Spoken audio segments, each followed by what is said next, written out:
आगे सामने पंचायत चुनाव है, उसके बाद से विधानसभा चुनाव भी होंगे और ये कोई 1.5 साल 2 साल के जो समय होता है बहुत बड़ा नहीं होता है अगर सियासत की नज़र से देखें तो, क्योंकि पार्टी अपनी तैयारियों में उतना समय निकल जाता है। लेकिन पार्टी तैयारी कर रही है और अभी एक और खबर आ रही है तुफैल कि ये सुनने में आ रहा है अभी कि जो इस बार जो मायावती अपनी पार्टी को मजबूत करने के लिए जो टिकट का बंटवारा करेंगी बहन जी, उसमें बहन जी क्या कर रही हैं कि इस बार फिर से 2007 वाला अप्लाई कर रही हैं।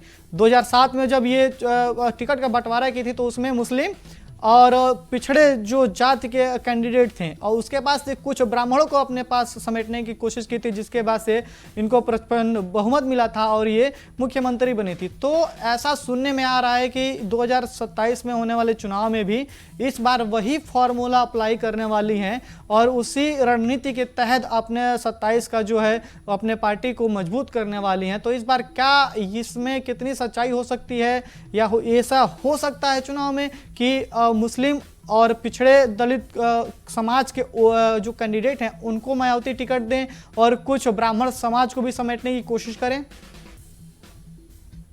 बिल्कुल सही कहा आपने इमरान की। बिल्कुल जो 2007 का उनका जो प्लान था वो काफी ज्यादा कामयाब हुआ था। याद कीजिए 2007 में उनकी जो वो हुकूमत जिस तरीके से चली थी, उन्होंने जो वो राज किया था, जिस तरीके से सीएम की कुर्सी उन्होंने हासिल की थी 2007 के ही प्लान थे।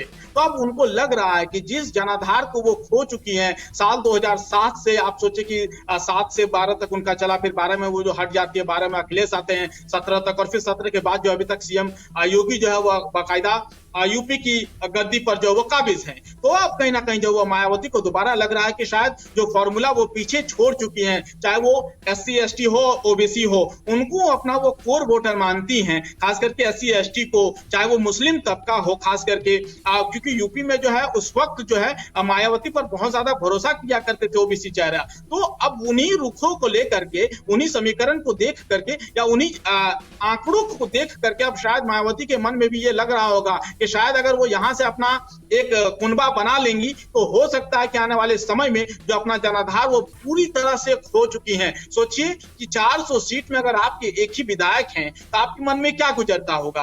आप याद करते होंगे कि कैसे जो है एक जमाना हुआ करता था कि यूपी के सत्ता पर वो काबिज हुआ करती थी, एक जमाना हुआ करता था कि उनके ऑर्डर्स चला करते थे, एक जमाना हुआ करता था कि यूपी की सत्ता की चाबी जो है उन्हीं से होकर गुजरती थी। और कहते हैं कि जिनके हाथ में सत्ता की चाबी यूपी की होती है वही दिल्ली के लिए जो है एक अहम किरदार हो जाता है। आज वही मायावती जो है अपने सबसे बुरे दौर से गुजर रही है। सबसे बुरे दौर से मैं इसलिए कह रहा हूं इमरान, क्योंकि केवल उनकी एक विधायक है, ना तो उनके कोई सांसद है और ना बाकी कोई और बचा है। यही वजह है कि 2007 के फॉर्मूले को अपना करके वो चाहते हैं कि धीरे धीरे वो आगे बढ़े और जैसे जैसे वक्त आएगा देखिएगा इसी फॉर्मूले पर आप वो काम करेंगे। आप बिल्कुल सही फरमा रहे हैं इमरान, आपका कहना या फिर आपका आकलन बिल्कुल सही है। यही फॉर्मूला वो अपनाएंगे और धीरे धीरे जो है वो जीत के तरफ जाएंगे, क्योंकि सबसे बड़ा चेहरा जो यूपी में माना जाता है मायावती के जो कोर वोटर होते हैं वो SC ST और ओबीसी होता है। यही वजह है कि ओबीसी अभी भी तो पूरा 12 से 13% वोट उनका बरकरार है विधानसभा चुनाव के लिए। इतना हार होने के बावजूद भी कांग्रेस से तो कई गुना ज्यादा है। देखिए कांग्रेस का इसलिए छुपा रहना है क्योंकि उन्होंने गठबंधन कर लिया है समाजवादी पार्टी से। उनका जो है वो चूंकि यूपी में, भले देखिए कांग्रेस जो है यूपी में बहुत पीछे चली गई है, ये बात कांग्रेस को भी समझना पड़ेगा, ये बात कांग्रेस को भी मानना पड़ेगा। भले वो पीछे चले गए लेकिन चूंकि उनका गठबंधन जो है वो समाजवादी पार्टी से है, तो कहते हैं ना कि किसी चीज पर लेप लगा देकर के उसे ढक दिया जाता है, इसीलिए कांग्रेस का ढक गया है। इस बार देखिएगा, इस बार चूंकि जब होगा विधानसभा चुनाव तो इस बार कांग्रेस जो है वो ज्यादा सीटें मांगेगी समाजवादी पार्टी से। वो क्यों मांगेगी? क्योंकि इस बार उन्हें कांग्रेस का जो है बहुत अच्छा खासा जो है वो सांसद इस बार जो वो संसद पहुंचे हुए हैं, तो कहीं ना कहीं उनसे मजबूत उनकी कड़ी नजर आती है। मायावती के लिए इसलिए थोड़ा कमजोर हो जाता है इमरान, क्योंकि आपके पास एक भी सांसद नहीं है। आप भले 13% का जिक्र कर रहे हैं या 13% की बात कर रहे हैं, 13 यूपी की सत्ता पर काबिज होने के लिए आपको 13% की आवश्यकता नहीं है। आपको एक अच्छा खासा तबका आपके हक में होना चाहिए, तभी आप वहां से जीत तरफ बढ़ पाएंगे, तभी आप जीत की तरफ जा पाएंगे। अब आपको चाहिए कि आप कम से कम 13 को 33 तक पहुंचाए, 40 तक पहुंचाए, तभी आप जो वो जीत के तरफ जा पाएंगे। हाँ, खैर तुफैल जी, मुझे लगता है कि इस बार जिस तरीके से मायावती अपने जोशो और खरोशों के साथ जो मैदान में उतर रही हैं और जिस तरीके से बैठकें कर रही हैं और लोगों को जोड़ रही हैं अपने पार्टी में, तो कोई कहीं ना कहीं पार्टी का वो वोट प्रतिशत है वो कहीं ना कहीं बढ़ेगा। और जो इनके वोटर, खास वोटर थे, कुछ भाजपा की तरफ चले गए, कुछ सपा की तरफ चले गए, कुछ कांग्रेस चले गए, कुछ निर्दलीय चले गए, कुछ सब बसपा की तरफ चले, तो वो कुछ वोटर्स हैं उनको फिर से अपनी तरफ खींचने का एक बहुत अच्छा प्रयास कर रही हैं।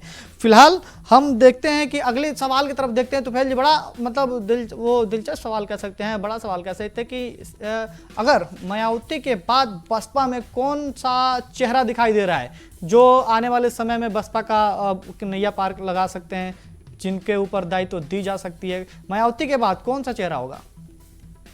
देखिए, ये अच्छा सवाल आपने पूछा इमरान, ये वाकई में ये वाजिब सवाल है। ये हम अपने दर्शकों से भी पूछते हैं, आप हमारे कमेंट में जो है लिख के बताइए कि भाई बसपा का जो है वो अगला उत्तराधिकारी कौन हो सकता है। हम और इमरान तो आपको बता ही देंगे, लेकिन फिर भी हम आपसे जानना चाहते हैं, हम आपकी राय को समझना चाहते हैं। देखिए, सबसे बड़ा चेहरा आकाश आनंद को एक बार दोबारा पार्टी में शामिल करना इसी बात की गवाही देता है, इसी और इशारा करता है इमरान कि शायद उनके उत्तराधिकारी जो है वो केवल और केवल जो है वो आकाश आनंद होंगे। और अब आकाश आनंद को भी चाहिए कि वो विधानसभा में अपने हाथ आजमाएं, क्योंकि अब उन्हें भी चाहिए कि भाई वो चुनाव लड़े, क्योंकि मायावती जो है वो चुनाव नहीं लड़ रही हैं। लेकिन अब आकाश आनंद को चाहिए कि वो खुद मैदान में उतरे और एक सीट, आपने देखा होगा कि राहुल गांधी खुद चुनाव लड़ते हैं, इतने बड़े नेता हैं। सोनिया गांधी जो है हालांकि अब चूंकि राज्यसभा चली गई, लेकिन प्रियंका गांधी चुनाव लड़ रही हैं। मैं बड़े नेताओं की बात कर रहा हूँ। अखिलेश यादव आप देख लीजिए खुद चुनाव लड़ रहे हैं, आप देख लीजिए योगी आदित्यनाथ जो वो खुद चुनाव लड़ रहे हैं, लेकिन मायावती जो है वो चुनाव नहीं लड़ रही थी।